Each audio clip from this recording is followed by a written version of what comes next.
صحابی نے پوچھا یا رسول اللہ میں اپنے اخلاق میں جو ایکسیلنسی پیدا کروں تو اس ایکسیلنسی کا سب سے زیادہ مستحق کون ہے؟ یعنی سب سے زیادہ میٹھے انداز سے بات میں کس سے کروں؟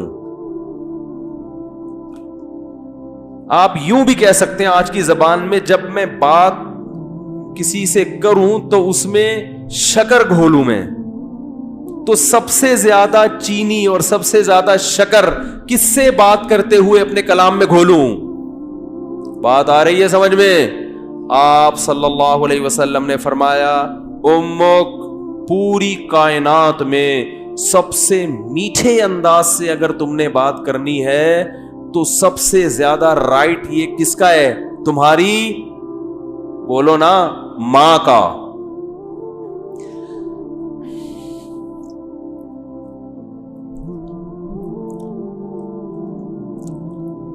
صحابی نے عرض کیا یا رسول اللہ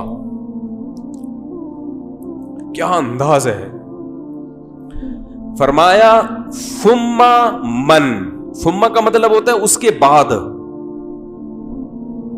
ثم من، یا رسول اللہ ماں کے بعد دوسرے نمبر پر میٹھے انداز سے، اچھے انداز سے بات کرنا کس کا حق ہے کہ میں اس سے اچھے انداز سے بات کروں؟ ماں کے بعد، ماں کا تو پتہ چل گیا، دوسرے نمبر پہ جو میں سب سے بہترین اور مٹھاس کے ساتھ بات کرنی ہے، اخلاق میں ایکسیلنسی پیدا کرنی ہے، ماں کے بعد دوسرے نمبر پہ کون ہے وہ؟ تو آپ صلی اللہ علیہ وسلم نے کیا جواب دیا؟ فرمایا امک، ماں کے بعد دوسرا نمبر بھی کس کا ہے؟ بولو بھائی، کیا عجیب انداز ہے۔ حالانکہ یہ عام عرف کے مطابق جواب سوال کے مطابق، بولو بھائی، نہیں ہے۔ مجھ سے اگر کوئی پوچھے کہ سب سے بڑا حق کس کا، میں کہوں ماں کا، وہ کہ اس کے بعد کس کا، تو میں کہوں ماں کا، وہ کہے گا میں اس کے بعد کا پوچھ رہا ہوں، اس کا تھوڑی پوچھ رہا ہوں۔ تو یہ سرسری نگاہ سے دیکھا جائے تو یہ بلاغت والا کلام نہیں ہے، یہ غلط کلام ہے اگر سرسری نگاہ سے دیکھا جائے، کیونکہ ہم پوچھ رہے ہیں کہ اس کے بعد، ماں تو پتہ چل گیا، ماں کے بعد اس کے علاوہ بتائیں آپ، لیکن نبی دوبارہ کس کا نام لے رہے ہیں؟ یہ سرسری نظر میں یہ کلام بلیغ نہیں ہے، لیکن حقیقت میں یہ بلاغت کے اعلی معیار پہ پہنچا ہوا کلام ہے،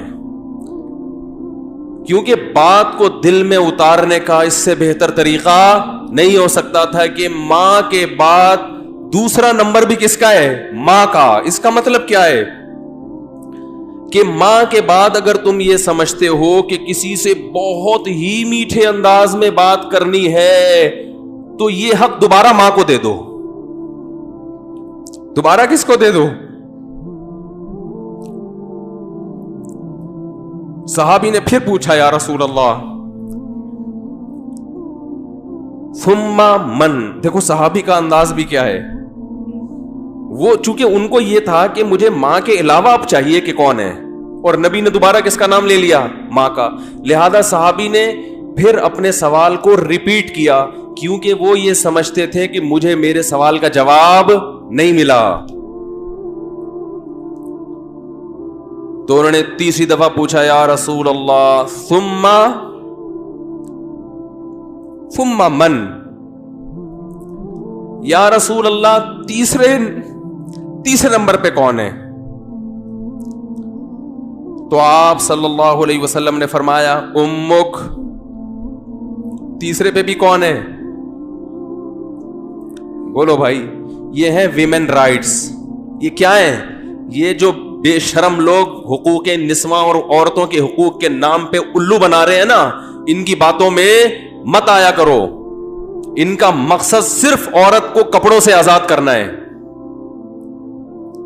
اور مرد کی دسترس سے آزاد کر کے مرد کے مقابلے میں لا کے مرد کا دشمن بنانا تاکہ مرد عورت سے محبت کرنا چھوڑ دے, اس کا حق دینا چھوڑ دے.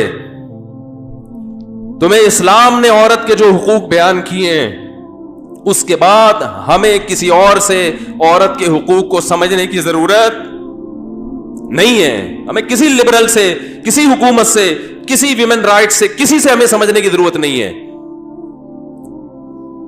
ہمیں اسلام نے بتا دیا ہے کہ ماں کے روپ میں عورت کا کیا حق ہے, بیوی کے روپ میں عورت کا کیا حق ہے, کہ بیٹی کے روپ میں عورت کا کیا حق ہے, بہن کے روپ میں عورت کا کیا حق ہے. اور یہ جو لبرل لوگ ہیں یہ صرف گرل فرینڈ کے حقوق جانتے ہیں, گرل فرینڈ سسٹم معاشرے میں لانا چاہتے ہیں, تمہیں درندہ بنانا چاہتے ہیں, تمہیں زانی بنانا چاہتے ہیں, تمہیں بدکار بنانا چاہتے ہیں. ان کا کوئی فیملی سسٹم نہیں ہے. جو قوم نکاح کی قائل نہ ہو ان کے ہاں ماں بہن بیٹیاں ہوتی ہیں. ماں بہن بیٹی, بھابھی, چچی, خالہ, ممانی, مامی, پھپھی, یہ رشتے تو شادی بیاہ کے نتیجے میں وجود میں آتے ہیں. اولاد ہوتی ہے تو یہ رشتے وجود میں آتے ہیں. پھر ان رشتوں کا پاس رکھنے کا حکم دیا گیا ہے. جن قوموں میں ہاں رشتے ہی نہیں ہے تم ان سے سیکھ رہے ہو کہ عورت کے حقوق ہمیں بتاؤ. تو آپ صلی اللہ علیہ وسلم نے کیا فرمایا؟ تیسرے نمبر پہ کس کا حق ہے؟ بولو بھائی, ماں کا. پھر صحابی نے پوچھا ثم من. اس کے صحابی بھی پوچھتے جا رہے ہیں, دیکھو رک نہیں رہے, کیونکہ ان کے سوال کا جواب مل نہیں رہا کہ یا رسول اللہ آپ ماں کا تذکرہ ختم کریں گے تو پتہ چلے گا کہ ماں کے بعد کس کا حق ہے. تو آپ صلی اللہ علیہ وسلم نے ارشاد فرمایا ثم ابوک. چوتھے نمبر پہ کون ہے؟ باپ. پوری کائنات میں اگر آپ کسی سے نرم انداز سے بات کرتے ہیں, میٹھے لب و لہجے میں بات کرتے ہیں, بہت سے لوگ ہیں جن سے آپ بہت نرم انداز میں بات کرتے ہیں. اپنے باس سے آپ سر کہہ کے بات کرتے کہ نہیں کرتے؟ کبھی آپ نے دیکھا کہ اس نے تھوڑا سا سختی کی ہو, آپ نے آنکھیں ماتھے پہ رکھ لی ہوں؟ کبھی دیکھا آپ نے؟ ہے بھائی, ایک فوجی اپنے آفیسر کے سامنے کیسے بات کرتا ہے؟ آپ نے دیکھا کبھی وہ ابے تبے سے بات کر رہا ہو؟ ہیں میں کسی کی نہیں سنتا, میری اپنا لائف اسٹائل ہے, سر مجھے زیادہ آرڈر نہ دیا کرو. کبھی دیکھا آپ نے ایسے اسٹائل میں بات کر رہا ہو؟ سر یہ جو آپ ہر وقت کی نصیحتیں کرتے ہیں مجھے سمجھ میں نہیں آتی.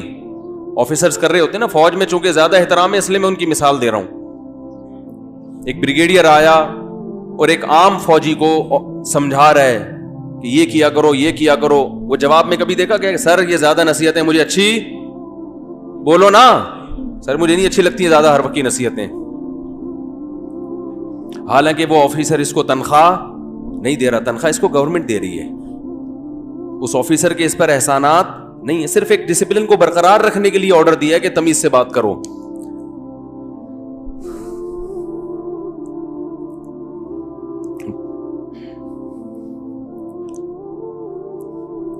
اس نے آپ کے لیے قربانیاں دی ہیں,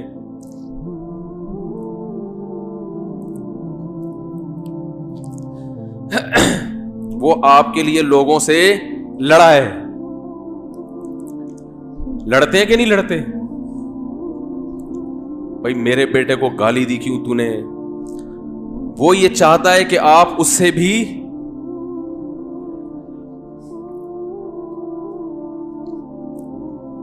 آپ اس سے آگے چلے جائیں.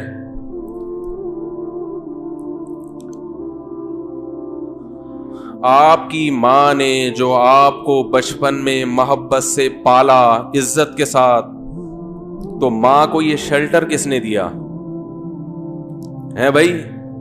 باپ نے. باپ اگر نہ شیلٹر دیتا وہ اتنی محبت کے ساتھ نہیں پالتی.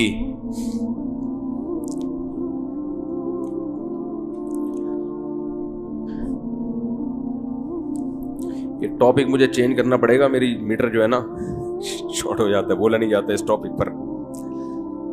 خیر, ہم اپنا جو موضوع لے کے چلے تھے اسی کو کرتے ہیں. تو دیکھو آپ صلی اللہ علیہ وسلم نے کیا فرمایا کہ چوتھے نمبر پہ سب سے زیادہ حق کس کا ہے؟ بولو بھائی, باپ کا.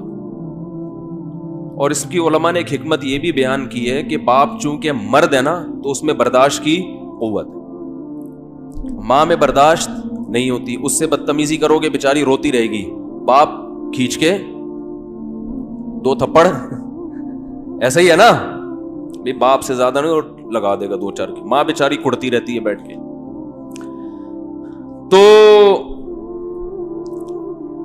تو میں مثال دیتا ہوں کہ ایئر ہوسٹس سے اخلاق سیکھا کرو. جس اسٹائل میں ایئر ہوسٹس آپ سے بات کر رہی ہے, تو جب ماں سے بات کرو نا تو اس اسٹائل میں 3 چمچ چینی, 3 چمچ حدیث میں 3 گنا ہے نا, تو جتنی چینی آپ اپنے باس سے بات کرتے ہوئے اپنے کلام میں ملاتے ہو, اپنی ماں سے بات کرتے ہوئے 2 چمچ اس میں اضافی ڈال لیا کرو, تو ٹوٹل کتنے ہو جائیں گے؟ 3 چمچ ہو جائیں گے. اتنا میٹھا کلام ہونا چاہیے کس سے بات کرتے ہوئے؟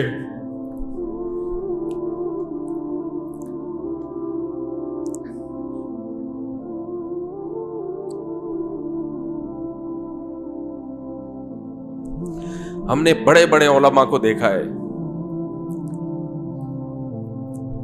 ان کے والدین بالکل دیہاتی, کچھ بھی نہیں آتا ان کو, بالکل گنوار, نہ بات کرنے کی تمیز, نہ اٹھنے بیٹھنے کی تمیز, لیکن بیٹے بن گئے بہت بڑے عالم, اللہ نے بڑی عزت دی. لیکن وہ اپنے باپ کا ایسا احترام کرتے تھے, ایسا بچھ جاتے تھے باپ کے سامنے, ہم نے اپنی آنکھوں سے دیکھا ہے کہ لگتا ہی نہیں تھا کہ یہ کوئی کیا عالم ہے, کوئی مفتی ہے, کوئی بزرگ ہے. تو کیونکہ جذبات ساتھ نہیں دے رہے, ورنہ ایسے کچھ واقعات آپ کو سناتا. بھائی اللہ کا حکم ہمارے لیے کیا ہے؟ کافی ہے نا.